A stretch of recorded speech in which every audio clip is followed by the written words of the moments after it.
Bom dia, pessoas. Esse aqui vai ser o terceiro vídeo da série sobre a história do paganismo. Nesse vídeo eu vou falar sobre os povos germânicos. Os povos germânicos são definidos pela língua que eles falam. A ciência da linguística ela evoluiu ao ponto de virar uma ciência comparativa parecendo com a biologia, em que eles traçam a genealogia das línguas até línguas no passado que teriam sido comuns umas das outras. E as línguas germânicas fazem parte do tronco das línguas indo-europeias, que se divergiram há muito tempo, mas os povos germânicos eles entram na história só na Era do Ferro. Então, juntando arqueologia com linguística, história, a gente percebe que na Era do Bronze, os germânicos já estavam na Europa mais ou menos, né, onde eles se geraram ali, que é no sul dos países escandinavos e norte da Alemanha. E os celtas também já estavam lá, os latinos, gregos, lá, uma galera. Mas o que é o curioso, né? Inicialmente, no final da Era do Bronze, início da Era do Ferro, os germânicos eles eram muito poucas pessoas, né, no norte da Europa. E os celtas, eles foram os primeiros da Era do Bronze a passar para a Era do Ferro, ali na Europa Central, e com os centros deles, especialmente no sul da Alemanha, eles tiveram uma grande expansão, que foi até a Trácia, no Mar Negro, em direção leste, mas também a Irlanda e a Península Ibérica, em direção ao oeste. E, de certa forma, os germânicos ficaram oprimidos por essa expansão, porque eles expandiram até o norte e até o sul da Dinamarca, alguns sítios arqueológicos dos celtas. Mas não demorou muito para os germânicos adquirirem eles próprios a forja do ferro, e aí eles têm uma indústria própria que dá para perceber no registro arqueológico, e eles começam a arrumar em direção ao sul, derrotando os povos celtas. E eles vão fazer isso sem parar, né? Eles vão indo empurrando os povos celtas em direção ao Império Romano. Até o Júlio César conquista a Gália, né, alegadamente para impedir o avanço dos povos germânicos. Então todos os povos celtas vão sofrer uma retração e vão ser latinizados, e a abrangência da cultura celta vai ficar cada vez menor, enquanto que a cultura germânica vai ficar cada vez maior. Então a gente tem uma disparidade na quantidade de fontes aí germânicas em relação às celtas, porque os celtas vão ficar praticamente só vão ter fonte escrita na Irlanda, né? As outros lugares onde as pessoas ainda vão falar as línguas celtas até o século XVIII, eles não escrevem. Então, basicamente, a gente tem um atropelo aí do mundo germânico em relação ao mundo celta, inclusive porque com a colonização da Irlanda pela Inglaterra, eles vão quase extinguir a língua irlandesa. Mas vamos lá. Justamente pela presença dos ingleses dentro desse universo germânico, existe muito estudo sobre as línguas germânicas que pode ser acessado facilmente se você conseguir ler em inglês, né? Então não precisa ler alemão, nem as línguas nórdicas, porque os ingleses, tendo sido originalmente anglo-saxões, eles têm, né, essa gana de estudar os seus ancestrais anglo-saxões, e para compreendê-los melhor eles precisam estudar o conjunto dos germânicos continentais, né, porque os anglos e saxões vieram, né, do continente, né? Os anglos ficavam onde hoje é a Dinamarca, e os saxões imediatamente ao sul da Dinamarca, ali onde hoje é a Alemanha. Então, né, eles estão todos interligados, e para eles entenderem o que tinha especificamente de anglo-saxão e não britano, né, eles precisavam dessas comparações com os povos germânicos do continente, porque os anglo-saxões eles viveram cerca de 200 e poucos anos ali, antes de, como pagãos oficialmente, né, até a conversão, né, oficial, diga-se de passagem. Então vamos lá. O que a gente pode falar sobre os germânicos sobre a visão de mundo, os mitos, né, os costumes pagãos, os costumes antigos, como eles falam nas línguas deles, né? E tem muita coisa, né? Então vamos do começo, né? Primeiro, se a gente só vou mencionar que na Era do Bronze tinham petroglifos, que são gravuras, né, nas pedras, que representam algumas figuras de deuses, normalmente três deuses, e a figura do Sol, e eles têm uma espada, um machado e uma lança, normalmente estão num barco, enfim, é uma representação de algum mito que a gente não tem exatamente, a gente não tem um correspondente exato nos povos germânicos depois, né? Talvez os três deuses criadores ali colocando a deusa Sol no lugar, não sei. Mas vamos lá, vamos para Tácito. Tácito é romano, né, da época do início do Império, e ele escreve sobre as tribos germânicas para o seu público romano. Então, ele é uma fonte inestimável, né, porque o trabalho dele envolve nomear um monte, mas eu acho que são umas 30 tribos germânicas, e ele descreve também a geografia, então onde elas estão. Então esses mapas que você vê na internet dizendo onde que os povos germânicos estavam são grandemente baseados na obra dele. Mas o importante aqui é ressaltar o que ele falou sobre as crenças, né, dos povos germânicos, né, que foram 4 exemplos que ele dá. E eu vou falar sobre o conceito, a ideia de tribo, né? A tribo, a gente sabe, né, que a partir do século XIX foi usado pelos antropólogos europeus de uma forma pejorativa para designar uma organização inferior, né, uma organização social menor do que um Estado. E o Tácito fez isso também, né, porque tribo, no contexto romano, era uma junção de famílias que tinham o mesmo pressuposto ancestral masculino. E por isso eles tinham alguns tabus de casamento entre si. E os romanos tinham 30 tribos no início, né, da sua história. Só que, e cada uma delas tem um tribuno do povo, então tem a ver com ancestrais divinizados em comum. E, no caso, literalmente, dessa vez, né, eles achavam que eram ancestrais mesmo, não deuses e tal. E elas, no início do Império, Roma já tinha mais de 1 milhão de habitantes. Então, essas organizações de tribo eram claramente uma referência a algo pequeno, menor, né?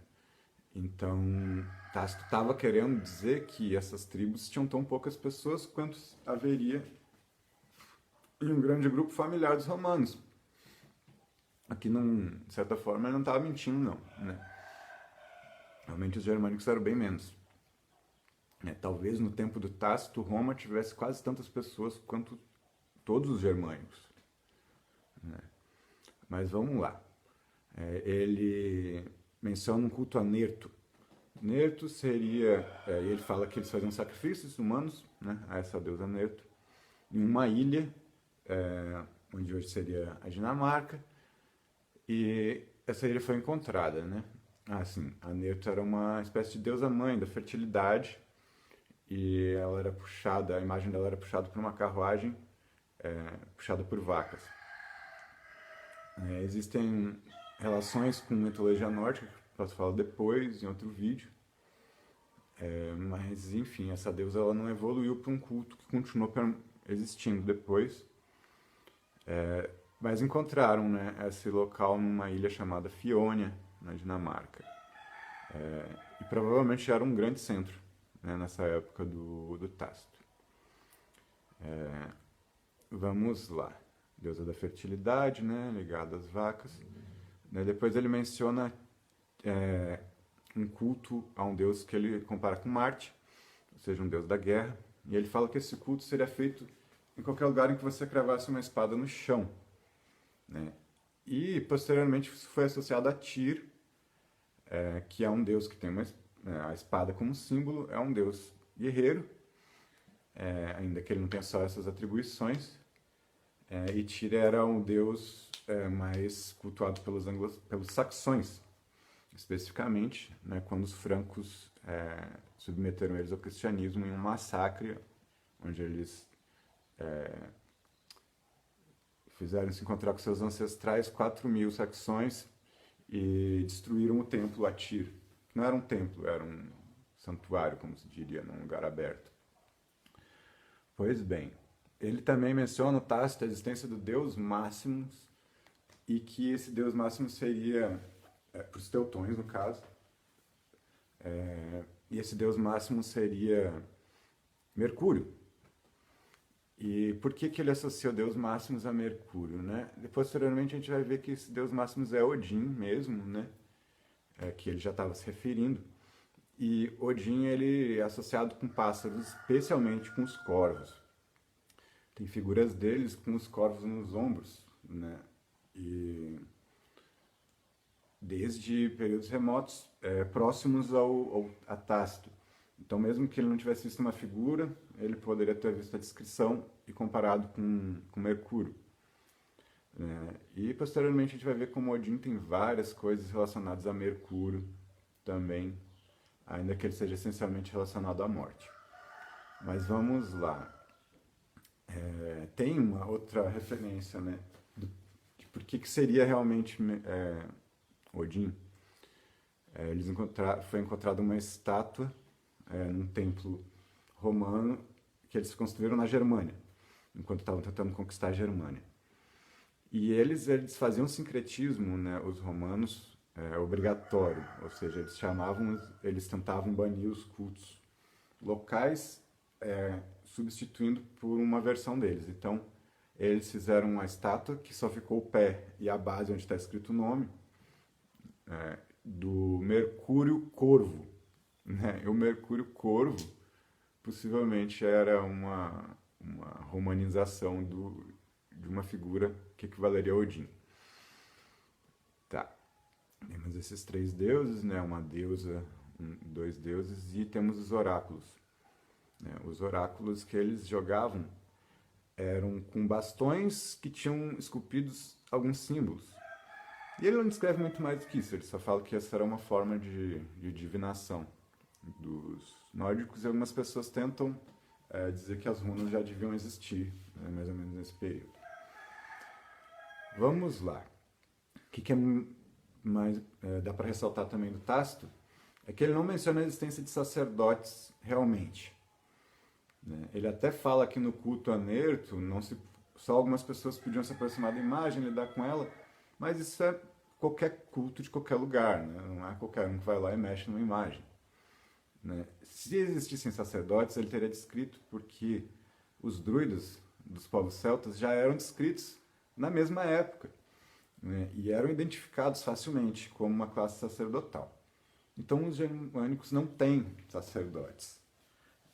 E isso vai ser muito importante na preservação posterior dos mitos, porque eles tradicionalmente, né, quem tem realmente a função de passar os mitos os pais para os filhos e as mães para as filhas, e vice-versa também, né, no ambiente doméstico.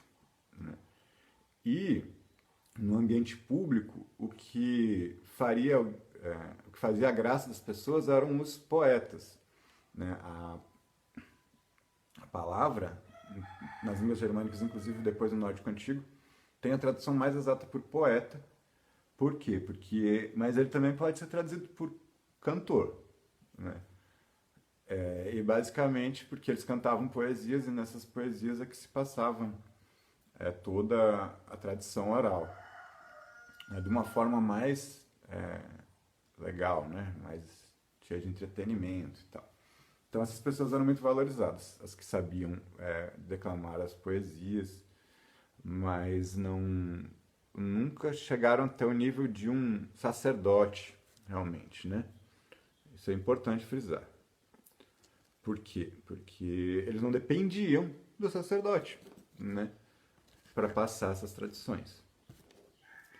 Então eu vou falar alguns mitos, mitos.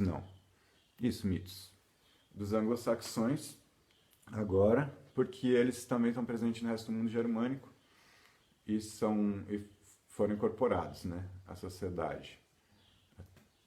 O primeiro deles, assim, quando você for procurar sobre paganismo germânico e anglo-saxão, não procure paganismo, né? Porque em inglês eles têm um outro termo para pagão, que tem uma origem muito análoga.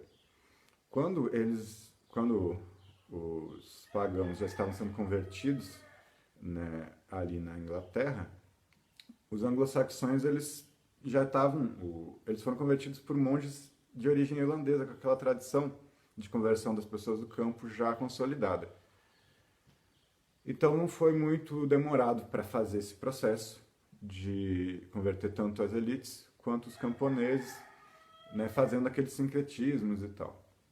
Só que tivemos pessoas que continuaram resistindo, e essas pessoas elas não foram chamadas de pagãos dentro do contexto anglo-saxão, sim, de uma palavra que, né, item. Item é H, cadê? Aí, ó. H-E-A-T-H-E-N. E significa algo como brejeiro, uma pessoa do pântano, um caipira do pântano, né? E porque as regiões mais afastadas ainda do que o campo próximo ali aos grandes centros seriam onde ficavam os que se resistiam mais à cristianização. Mas esse termo ele acabou sendo reciclado porque aconteceram as invasões dos vikings, né? E os vikings passaram a ser chamados, um dos termos mais comuns, inclusive bem mais comum do que chamar eles de viking, né? Tem poucas referências deles sendo vikings nos documentos de época, né? Eles são chamados mais de homens do norte, Norsemen, ou item. Item que é pagão. Então vamos lá. Um mito que é o mais, com certeza, assim, pop, é Ostara. Ostara era uma deusa da primavera, né? A versão anglo-saxão é Eostre, e você já deve ter percebido que na língua inglesa Páscoa é Easter.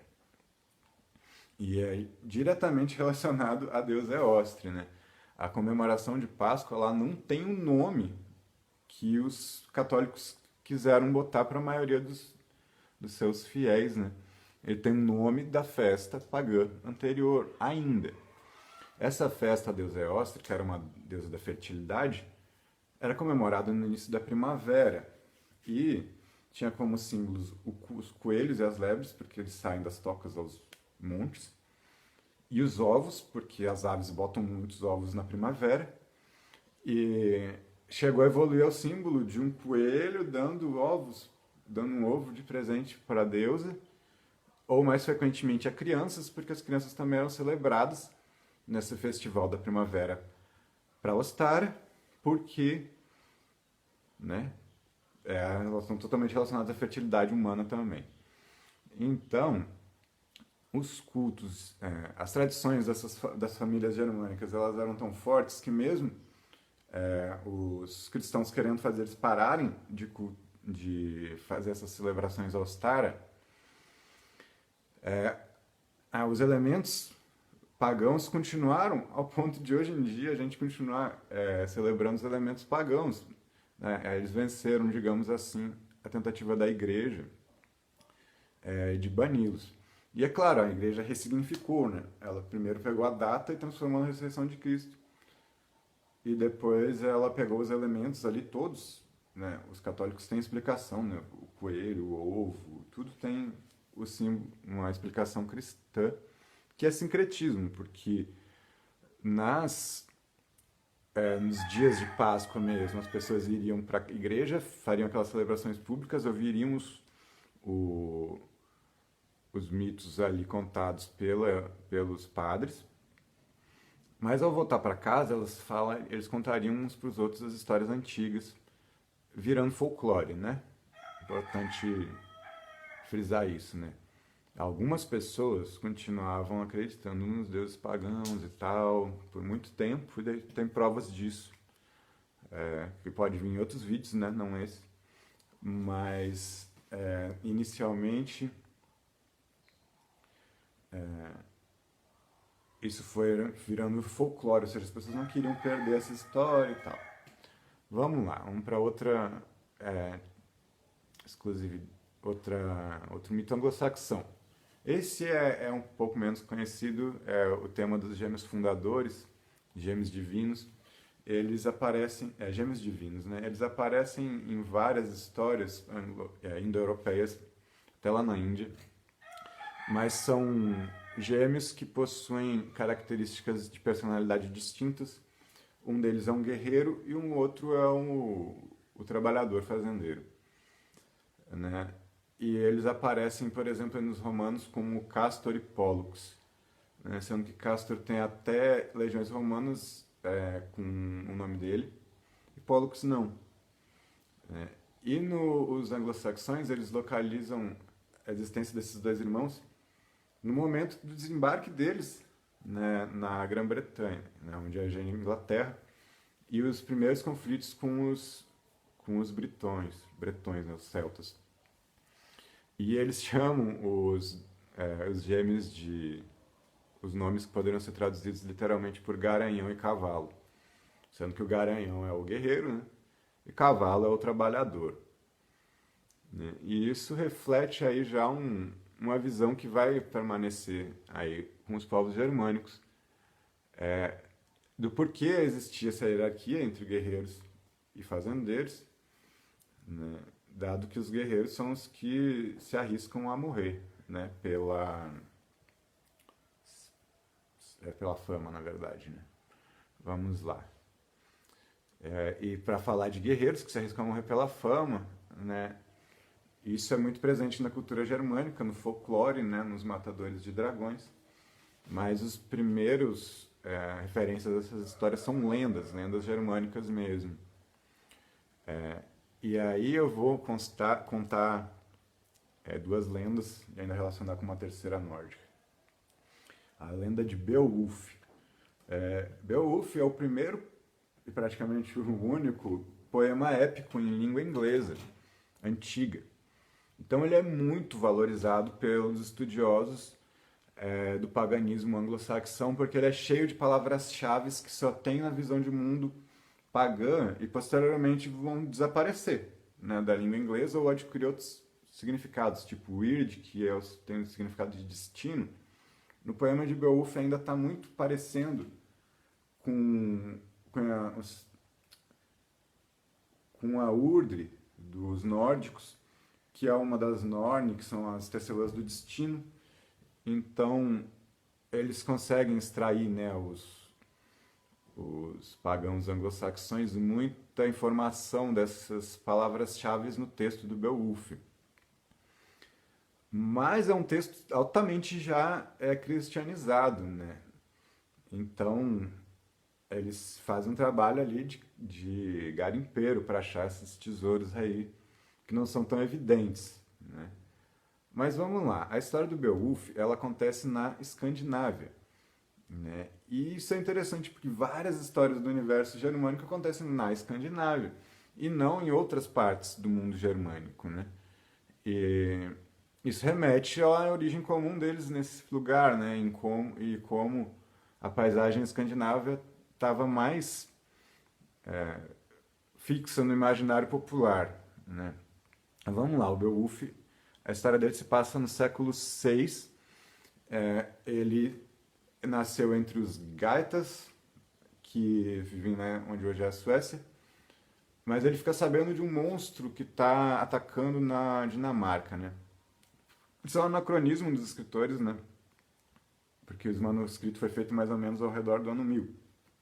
A história com certeza é mais antiga, mas por volta do ano 1000 existia a Dinamarca. Mas não no século VI.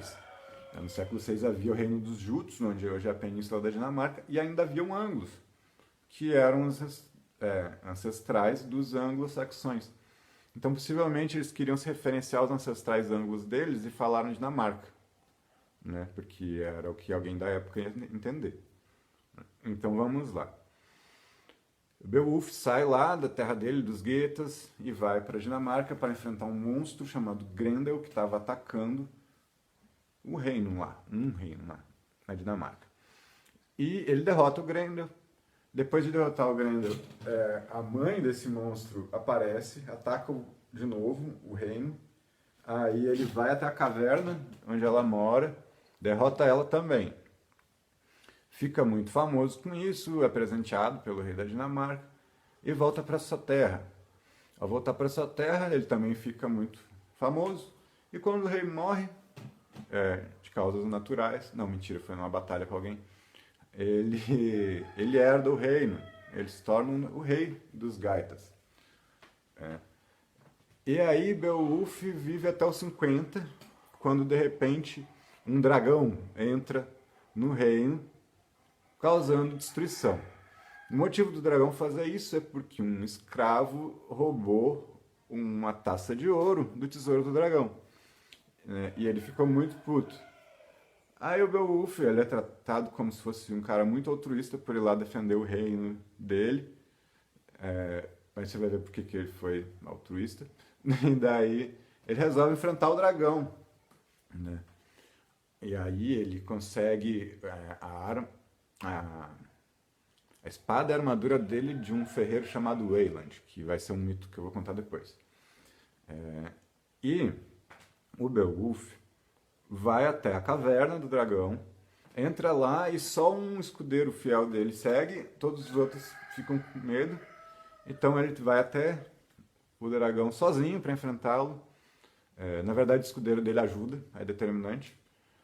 Mas no momento final, após ele conseguir ferir o dragão mortalmente, o dragão também o fere mortalmente, injetando veneno nele. Aí ele tá lá, né, moribundo, e o último desejo dele é que ninguém fique com o tesouro do dragão, já que foram todos covardes e não ajudaram ele. Né? E o fiel escudeiro dele passa essa mensagem para os outros. Eles jogam o corpo do dragão num lago e fecham a caverna com Beowulf lá dentro, né? Gerando a lenda da sepultura com o maior tesouro que um herói já foi enterrado, pois ele tinha o tesouro de um dragão. Né? Esse foi Beowulf. Beowulf está relacionado ao Wayland, que é o outro mito que eu vou contar agora. E na passagem que o Wayland faz as armas de Beowulf, ele fala um negócio muito interessante para Beowulf, que usando aquelas armas ele seria tão sólido quanto o exército de Átila. Então, congela aí, vamos pro Beowulf, depois a gente vai voltar pro Átila.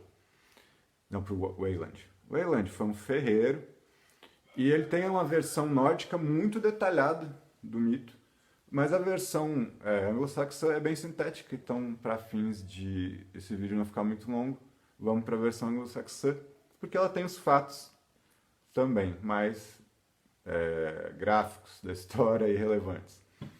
Que é o seguinte, o Wayland era um ferreiro tão habilidoso que ele foi escravizado, capturado e preso por um rei que queria usar os serviços dele. E aí cortaram o tendão de Aquiles dele para ele não poder sair da prisão. Mas o Wayland não gostou nada dessa babaquice que fizeram com ele, então ele planejou uma vingança. E nessa vingança ele acaba com os filhos do rei, que fez isso com ele, engravida a filha do rei, que fez isso com ele, e cria asas, como Ícaro, né? Asas que ele mesmo fez, e voa, e vai embora. Posteriormente, o Wayland tem outras lendas que vão se concatenando com essa e geram todo um folclore ao redor da figura dele. Mas essa é a lenda inicial mesmo, né, do Wayland. E ela é super gráfica na versão nórdica, se vocês quiserem eu posso contar em um outro vídeo. Mas qual é a graça, né, do Wayland? é esse negócio de você não mexer com os ferreiros. Os ferreiros eles eram extremamente relevantes na cultura germânica e os germânicos acreditavam que os ferreiros faziam armas mágicas. Então os ferreiros, principalmente anãos, eles fazem muitas armas mágicas para os deuses. O Wayland tem algumas histórias que relacionam ele a ser um elfo, na verdade. Mas enfim, ele era um ferreiro e fazia objetos mágicos incríveis. Agora, e os nórdicos, os germânicos acreditavam nesse tipo de habilidade dos ferreiros, né? Tanto que isso vai inspirar até Senhor dos Anéis, né? Depois. Mas o legal é que tanto a lenda do Wayland quanto do Beowulf se passam no mesmo período que seria bem perto da queda do Império Romano. E eles têm como referências Átila e Sigurd, ou não, Siegfried, que é uma lenda nórdica, ela também tem um referencial a Átila, que é quando a ex-esposa do Siegfried, depois da morte dele, se casa com Átila, né? O Huno, e acontece um desenrolar de fatos históricos ali, onde Átila ataca um povo germânico, né? Então isso consegue datar a história do Sigurd Siegfried como se ele tivesse vivido um pouco contemporâneo a Átila. E a história do Beowulf tem referência também a Átila. Então isso demonstra quanto que os povos germânicos eram capazes de manter na tradição oral uma longa continuidade, né?